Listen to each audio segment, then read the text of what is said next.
So this little tiny 24 by 24 by 1 inch came out of this 4-ton unit, roughly 400 CFM per ton. So you got 1600 CFM that you're trying to pull through this fairly tight weave, very few pleats.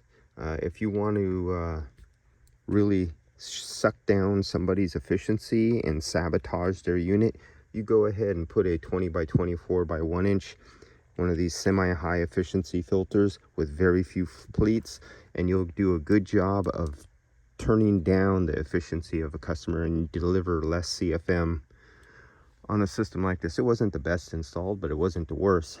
I found out it was put in by a plumber, and yeah, it could have been a lot better. He did a few little mistakes.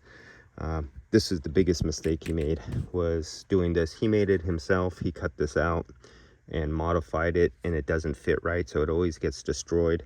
But literally, so much air is trying to push through this, it literally folds this in like a balloon. It literally tucks this way out here because lack of knowledge. So it's kind of too late. It'd be kind of expensive to put in a proper filter in this application. This is one of those things, is if you put it in before the system went together, it would have been very, very cheap, and the rest of the life of the system would have lived a nice, efficient, long, energy conserving life.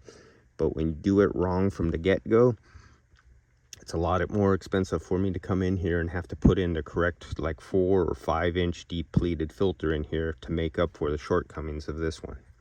So if you have one of these and you're putting in a new system, get rid of this and have your installer put in a 4 or 5 inch pleated filter.